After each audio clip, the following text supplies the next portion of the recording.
நான் ரொம்ப ஒரு அதிர்ஷ்டக்காரன்னு சொல்லலாம்.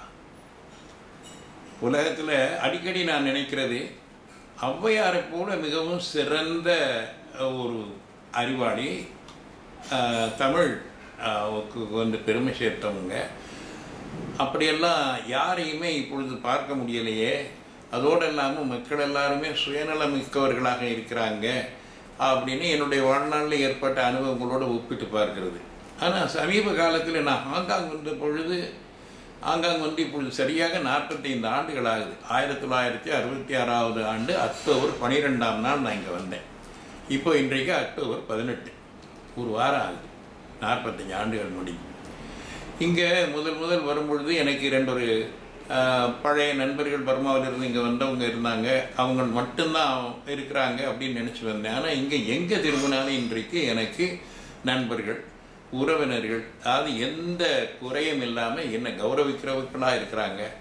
இதை நினைக்கிற பொழுது எனக்கே வியப்பாக இருக்குது. இது எப்படி என்னை வந்து சேர்ந்தது?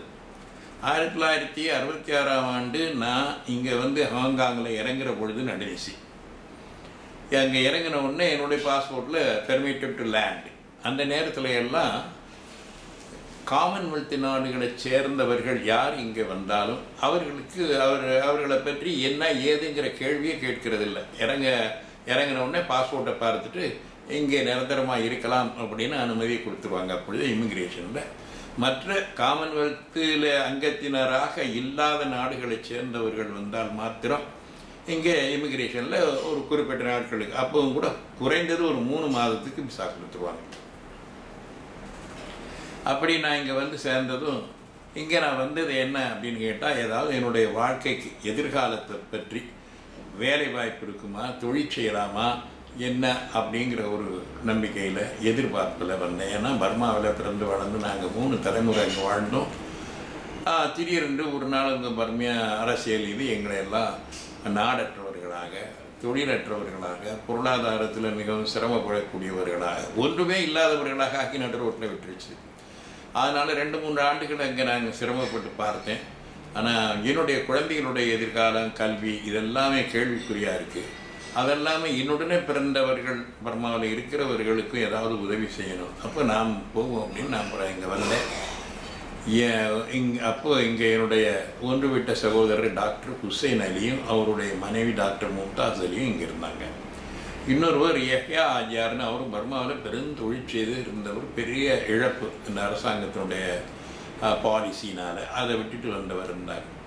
நான் அவங்களுக்கு அறிவிச்சிட்டு வந்தேன். டாக்டர் ஹுசைன் அலி எனக்கு ஊக்கமூட்டினார், நீங்கள் இங்கே வாங்க, பல வாய்ப்புகள் இருக்குது அப்படின்னு.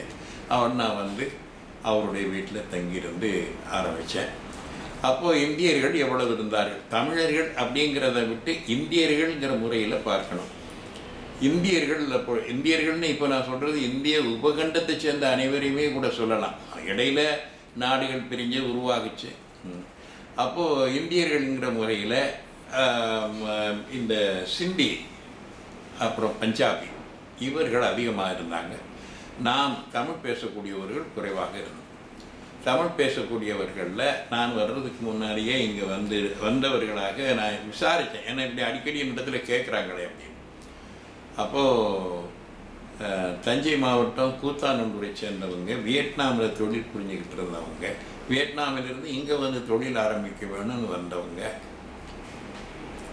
எல்லாம் ஷா இப்போ அவர் இல்லை, அவருடைய பிள்ளைகள் இருக்கிறாங்க, நிசாமுத்தீன், இன்னொரு பஷீர், அப்புறம் ஆவே ஹமீத், இவர்கள் வந்து இங்கே தொழில் ஆரம்பித்து அது தொழிலில் சரியாக இல்லாத நிலையாக இருக்கிற பொழுது கீழக்கரையிலிருந்து BS அப்துல் ரஹ்மான் அவர் இங்கே வந்து தொழில் ஆரம்பித்தார். அவருடைய உறவினர்கள் சில பேரை வச்சு அவங்க இந்த மாணிக்க வியாபாரம், இலங்கையிலேருந்து கல்கள் வாங்கிட்டு வந்து இங்கே விற்கிற துறையில் அவங்க வந்த பிறகு காயற்பட்டினத்திலிருந்து விளக்கு லப்பை அப்படின்னு வந்தார். இப்போ அவர்கள்லாம் இல்லை, அதெல்லாம் காலமாயிட்டாங்க. BS அப்துல் ரஹ்மான் நோயாக சென்னையில் இருக்கிறார். லப்பை காக்கா வந்தார். அவர் லப்பை வந்ததுக்கு பிறகு காசிம் அப்படின்னு இப்போ அவங்களெல்லாம் இப்போ மூத்தவர்கள் வந்தவர்களெல்லாம் இப்போ இல்லை. ஆனால் அவங்களுடைய வழித்தோன்றல்கள் இங்கே இருந்து கொண்டிருக்கிறாங்க.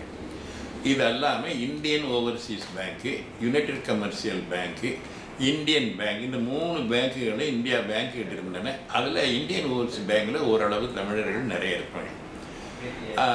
அப்போது மேனன் அப்படின்னு ஒருவர் இருந்தார். அவர் பர்மாவில் அந்த காலத்தில் இந்தியன் ஓவர்சீஸ் பேங்கில் இருந்தார். அதனால் அவரை தெரியும். அங்கே அவரை பார்க்க போகிற பொழுது தமிழ் பேச தெரிஞ்சவங்களோட நல்லா பழகிறது. சிந்தி அப்படின்னு சொல்லி, சிந்தி சிந்து மாகாணத்தை சேர்ந்தவங்க, பஞ்சாபிகள் பஞ்சாப் மாகாணத்தை சேர்ந்தவங்க. அந்த காலத்தில் இந்தியர்களுக்கெல்லாம் பாஸ்போர்ட் சுலபமாக கொடுக்க மாட்டாங்க வெளிநாட்டுக்கு போகிறதுக்கு. ஆனால் இந்த சிந்திகளும் பஞ்சாபிகளும் நாடு பிரிவினையான பாகிஸ்தான் பிரிவினையான போது அவர்களுடைய மாகாணங்கள் பாகிஸ்தானுடன் சேர்ந்ததுனால இவர்கள் நிறைய அகதிகளாக டெல்லிக்கு வந்து சேர்ந்தாங்க. இவங்களுக்கெல்லாம் ஒரு சலுகையாக அவர்கள் வெளிநாட்டுக்கு போகணும் அப்படின்னு சொன்னாக்க பாஸ்போர்ட் வழங்கினாங்க. அதனால் அவங்களெல்லாம் இங்கே வந்து ஒரு சிறு சிறு தொழில்கள் செய்து இருந்தாங்க. அங்கே ஆங்கிலேயர்கள் கைப்பற்றிய காலத்திலேயே முதல் அதாவது 1841 நூற்றுக்கணக்கான இந்தியர்கள் இங்கே இருந்தார்கள் அப்படின்னு சொல்லிட்டு வரலாறு குறிப்பிடுது. அந்த இந்தியர்கள் யார் அப்படின்னா, ஆங்கிலேயர்கள் இந்தியாவை கைப்பற்றின பிறகு எல்லா துறைக்கும் அவங்களுக்கு மனித வளம் இந்தியாவிலிருந்து கிடைக்கும். அப்போ அவங்க இராணுவத்துக்கு, போலீஸ்க்கு, அவர்கள் கைப்பற்றுகிற புதிய குடியேற்ற நாடுகளில் நிர்வாகம் பண்ணுறதுக்கு இந்தியர்களை கொண்டு வந்தாங்க. அவங்களெல்லாமே இந்தியர்கள் தான். அப்போது 1947 நாடு பிரிஞ்சதுக்கு பிறகு தான் இந்தியா பாகிஸ்தான் அப்படின்னு வந்தது. அதனால் இவங்களெல்லாம் இராணுவத்துக்கு, போலீஸுக்கு, இந்த நாட்டின் நிர்வாகத்துக்கு வந்தாங்க. அதே நேரத்தில் வியாபாரத்துக்காக வேண்டி போரா அப்படின்னு சொல்லக்கூடிய வட இந்தியாவை சேர்ந்தவங்க இங்கே வந்தாங்க. அவங்க வரலாற்றில் பார்க்குற பொழுது இங்கே பல்கலைக்கழகத்தை உருவாக்குனதில் இந்தியர்களுடைய பங்கு இருக்கு. ரொம்ப முக்கியமான போக்குவரத்து இந்த ஸ்டார் ஃபெர்ரி, அதை ஆரம்பித்து வச்சவங்க இந்தியர்கள். அது மாத்திரமில்லை, இங்கே ராஜபுக குடியேற நாடுகளில் நல்ல வீதி போட்டிருக்கிறாங்கன்னா அதுக்கும் இந்திய உழைப்பாளிகள் வந்திருக்கிறாங்க. கட்டிடங்கள் கட்டுறதுக்கும் இந்திய உழைப்பாளிகள் வந்திருக்கிறாங்க. ஏதாவது அஞ்சல் வந்தால் அதில் உள்ள முகவரியை பார்த்து படித்து உரியவர்களிடத்தில் போய் சேர்க்கறதுக்கு ஓரளவு படித்தவர்கள் நிறைய இந்தியர்கள் வெளிநாட்டுக்கு வந்திருக்கிறாங்க. அதே போல் இங்கேயும் வந்திருக்கிறாங்க. அப்போதெல்லாம் தமிழர்கள் இந்த ஊருக்கு அதிகமாக வரல. இப்போது காலனியை அவங்க கைப்பற்றின காலத்தில், ஆனால் 2வது மகாயுத்தத்துக்கு பிறகு இங்கே தமிழ் பேசக்கூடியவர்கள் நிறைய ஓரளவு வந்தாங்க. இந்திய பிறகு யுனைடெட் கமர்ஷியல் பேங்கில் மேனேஜர் தமிழர், அவருடைய துணைவியாரும் ஒரு பேராசிரியர். இது நேஷனல் இன்சூரன்ஸ் கம்பெனி, அதனுடைய மேனேஜர் தமிழர் விஸ்வநாதன், அவருடைய குடும்பங்கள் இங்கே இருந்தாங்க. ஆங்காங்கு அவங்களுக்கு எல்லா துறைக்குமே அவங்களுக்கு ஆட்கள் தேவை. இங்கே இருந்த ஆட்கள் பற்றாக்குறை. காரணம், இங்கே இருந்த சீனர்கள்லாம் ஆங்கிலம் படித்தவங்க குறைவு. அதோடு இல்லை, அவங்க ஒரு சின்ன சின்ன வியாபாரங்கள் பார்த்து கொண்டு விருந்தினர் விடுதி வச்சு டூரிஸ்டுகளாக வரக்கூடியவங்களுக்கு பயன்படக்கூடியதை வச்சு வியாபாரம் பண்ணிக்கிட்டு இருந்தாங்க. இந்தியர்கள்ங்கிற முறையில் சிந்திகள், பஞ்சாபிகள் இருந்தாங்க. எங்கே போனாலுமே பாதுகாப்புக்கு, அதாவது பேங்கில் பாதுகாப்புக்கு, ஹோட்டலில் பாதுகாப்புக்கு, அல்லது வர்ற காரில் வரக்கூடிய விருந்தினரை காரை திறந்து அழைக்கிறதுக்கு, அனுப்புறதுக்கு, அதெல்லாமே இங்கே இருந்த நியூ டெரிட்டரிங்கிற இடத்துல இருந்த இண்டஸ்ட்ரியல் தொழிற்சாலைகள் எல்லா இடங்கள்லையுமே ராத்திரி பகலாக செக்யூரிட்டி அப்படின்னு சொல்லிட்டு பாதுகாப்பில் இருக்கிறது. இதில் பஞ்சாபியர்கள், குறிப்பாக பாகிஸ்தானியர்களும் சீக்கியர்களும் நிறைய இருந்தாங்க. எங்கே திரும்பினா இங்கே எங்கே பார்த்தாலுமே இந்த இரவு விடுதி நைட் கிளப் இருக்கே, அங்கேயும் முக்கியமாக கேட் கீப்பர்கள் அப்படின்னா இவங்க இந்த 2 இதை சேர்ந்தவங்க தான் இருப்பாங்க. தமிழர்கள் இல்லை. பிறகு தமிழர்கள் அப்படிங்கிற முறையில் சவுத் சைனா மார்னிங் போஸ்டில் ஆசிரியராக ஒருவர் இருந்தார். நல்ல ஆங்கிலம் பத்திரிகை நடத்துறதுல ரொம்ப திறமையாக உள்ளவர்.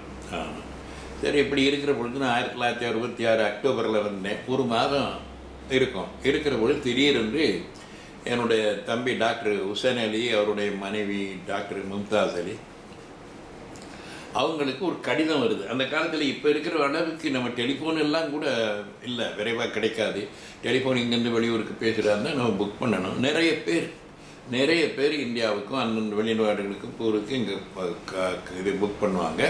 சாயந்தரம் அது வரிசையாக அவங்க கூப்பிட்டு கொடுத்துக்கிட்டே இருப்பாங்க.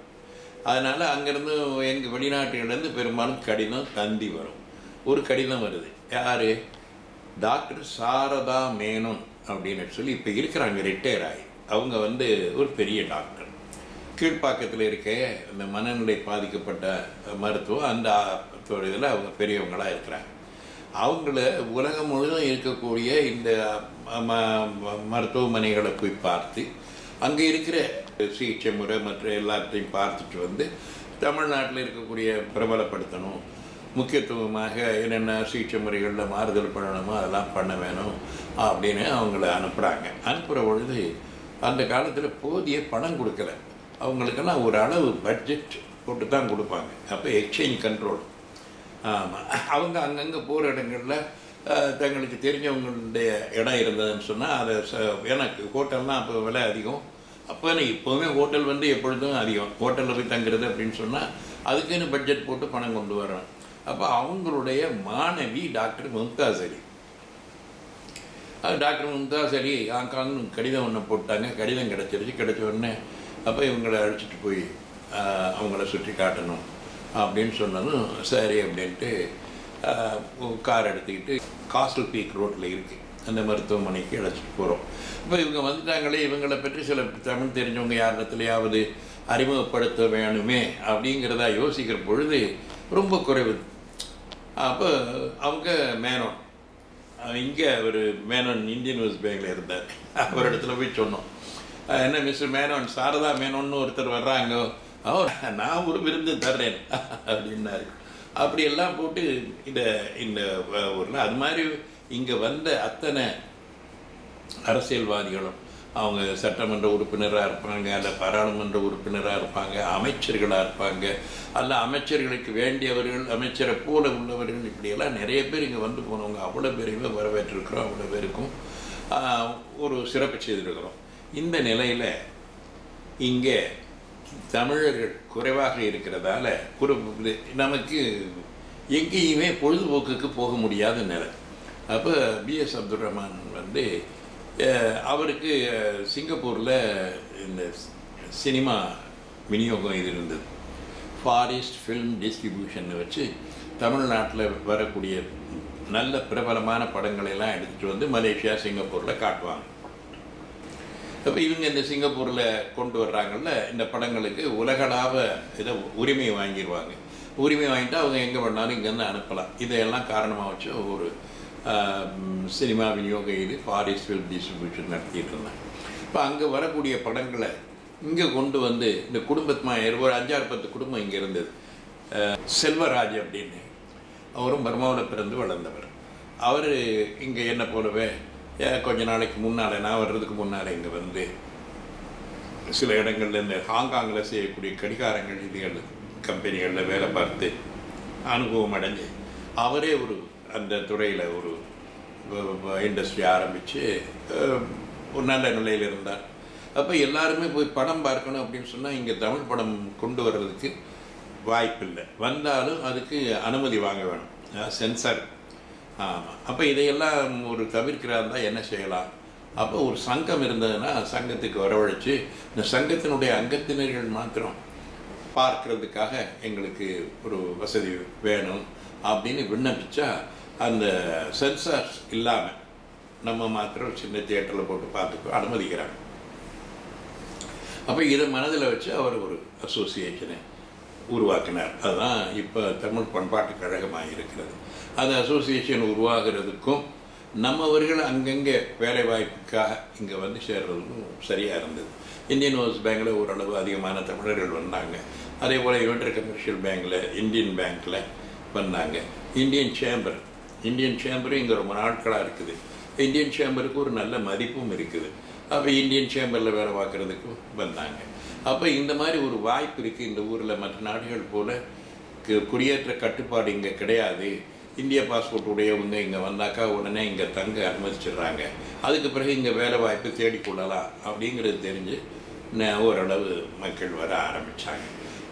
அப்போ அதே மாதிரி இப்போ நான் வந்த மாதிரியே இந்தியன் பாஸ்போர்ட் உடையவங்க நிறைய பேர் வர ஆரம்பித்தாங்க. அப்போ அதுக்கு பிறகு தான், அதாவது 1967-68 ஓரளவு தமிழ் மக்கள் அதிகமாக வந்தாங்க.